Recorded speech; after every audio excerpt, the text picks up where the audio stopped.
తెలంగాణలో సన్నబియ్యం ధరలు మళ్లీ భగ్గుమంటున్నాయి. రేషన్ కార్డుల ద్వారా పేదలకు ఉచితంగా సన్నబియ్యం ఇస్తుండటంతో మొదట్లో ధరలు తగ్గినా గత 2 నెలలుగా వ్యాపారులు వరుసగా ధరలు పెంచుతుండటంతో మధ్యతరగతి సామాన్య కుటుంబాలపై అదనపు భారం పడుతోంది.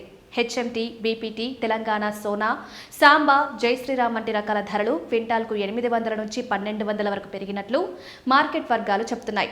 తీవ్ర వర్షాభావ పరిస్థితులు, వరి సాగు తగ్గుతుందన్న అంచనాలను వ్యాపారులు తమకు అనుకూలంగా మార్చుకుంటున్నారన్న ఆరోపణలు వినిపిస్తున్నాయి. ఈ ఏడాది పంట తగ్గుతుందని, సన్న రకాల బియ్యానికి కొరత ఏర్పడుతుందని ప్రచారం జరగడంతో ముందుగానే భారీ నిల్వలు చేస్తున్నారన్న విమర్శలు ఉన్నాయి. ఫలితంగా మార్కెట్లో కృత్రిమ కొరత ఏర్పడిందన్న, ధరలు పెరుగుతున్నాయన్న అభిప్రాయాలు వ్యక్తమవుతున్నాయి. గతేడాది ప్రభుత్వం రేషన్ కార్డుదారులకు సన్నబియ్యం పంపిణీ ప్రారంభించిన తర్వాత కొంతకాలం మార్కెట్ ధరలు తగ్గాయి.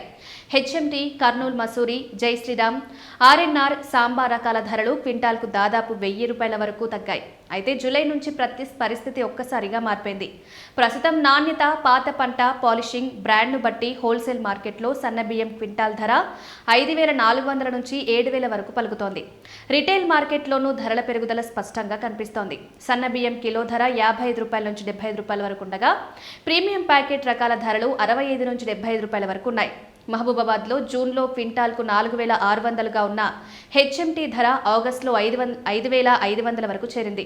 జై శ్రీరామ్ ధర 5600 నుంచి 6300 వరకు పెరిగింది. మరోవైపు ప్రభుత్వ సంస్థల బియ్యం విక్రయాలపైన విమర్శలు వస్తున్నాయి. ఎఫ్సీఐ ఇథనాల్ డిస్టిలరీలకు భారీగా బియ్యం విక్రయించడం, మిల్లింగ్ కోసం కేటాయించిన ధాన్యం ఇతర రాష్ట్రాలు, విదేశాలకు తరలుతున్నారన్న ఆరోపణలు మార్కెట్లో నిల్వలపై ప్రభావం చూపుతున్నాయి. దీంతో రాబోయే రోజుల్లో ధరలు మరింత పెరిగే అవకాశం ఉందన్న ఆందోళన వినియోగదారుల్లో నెలకొంది.